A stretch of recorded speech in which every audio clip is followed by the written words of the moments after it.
Alam niyo, nandito po kami sa Wellington, New Zealand. No? Nandito po kami sa top, sa may lookout. Nahirapan na pong umakyat. Gusto pa rin umakyat. Nakikita naman po ninyo, di ba, kung gaano siya kahirap. Yan. Umingi po siya ng tulong pero wala akong magawa kasi hindi ko siya matulungan.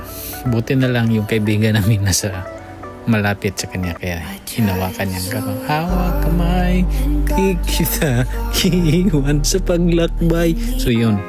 At tapos nakaano na din siya sa top pero hindi naman sa dulo pero okay lang. At least nakaakyat na naman siya. So gustong gusto kahit nahirapan eh. Iwan ko talaga bakit gustong umakyat kahit mahirapan. Iba talaga ang Pinoy, di ba? So yun na lang. Gustong gusto talaga kasi ako yung unang umakyat dyan tapos sumusunod sila. So yung kaibigan namin umakyat din. Hindi naman siya nahirapan kasi alam niya kung paano umakyat. So madali lang sa kanya. Yung asawa ko kasi hindi marunong umakyat, gustong umakyat. Kaya nahirapan siya tuloy kung paano aakyat. So thank you for watching.